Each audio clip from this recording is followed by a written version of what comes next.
Hi guys, it's Dr. Ryan with another video review of one of the Step 1 Free 120 questions. In this video, we're going to look at Block 2, question number 23. So this question describes a 45-year-old man who has 10 years of heartburn. He has no weight loss or dysphagia. He has a normal physical exam. An endoscopy is done, and they show you an image of the distal esophagus, which has some erosions in the esophageal mucosa. And they ask which of the following is the most likely cause of this patient's symptoms.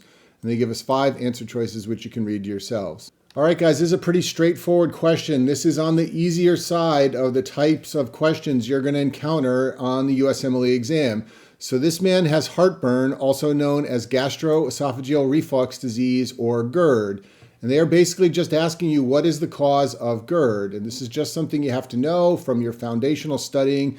But GERD is caused by inappropriate relaxation of the lower esophageal sphincter. That allows acid and stomach contents to reflux up into the esophagus, and that can cause heartburn symptoms and erosions of the esophagus over time. And so if you just know that from your foundational studying, then you can easily pick out the answer, which is answer choice C, excessive transient lower esophageal relaxations.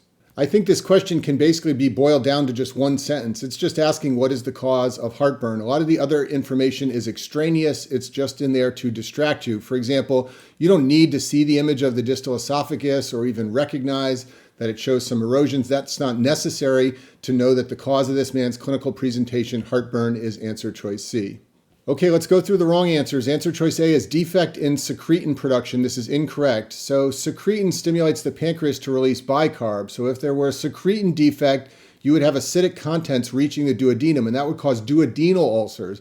But this case has nothing to do with the duodenum. This is talking about the esophagus. I think this question writer was hoping that students would mix up ulcers in the stomach or the duodenum, peptic ulcers, with gastroesophageal reflux disease and esophageal problems. Answer B is excessive gastrin production. This is also incorrect. So this leads to multiple duodenal ulcers from too much acid production in the stomach. This has nothing to do with the esophageal problems of gastroesophageal reflux disease, which is all related to the lower esophageal sphincter. Answer choice D is failure of primary esophageal peristalsis. This is not correct. This is not why GERD happens. When there are problems with esophageal peristalsis, that leads to dysphagia. And then lastly, a failure of saliva production.